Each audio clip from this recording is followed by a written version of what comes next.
بسم الله الرحمن الرحيم. هل أتاك حديث الغاشية؟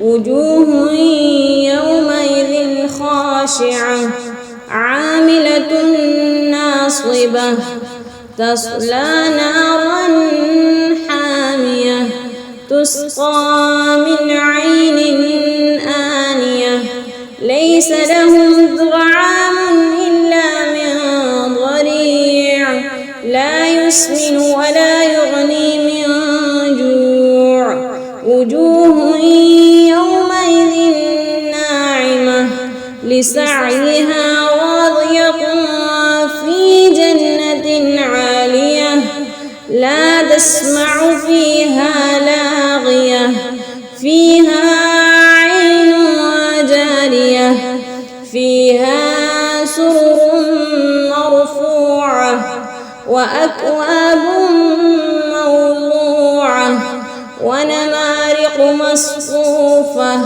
وزرابي مبثوثة أفلا ينظرون إلى الإبل كيف خلقت وإلى السماء كيف رفعت وإلى الجبال كيف نصبت وإلى الأرض كيف سطحت فذكر إنما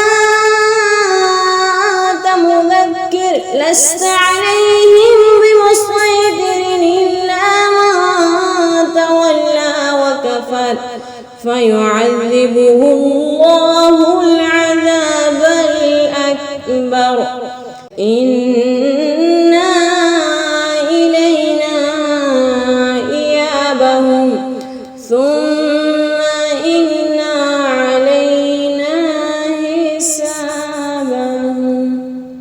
صدق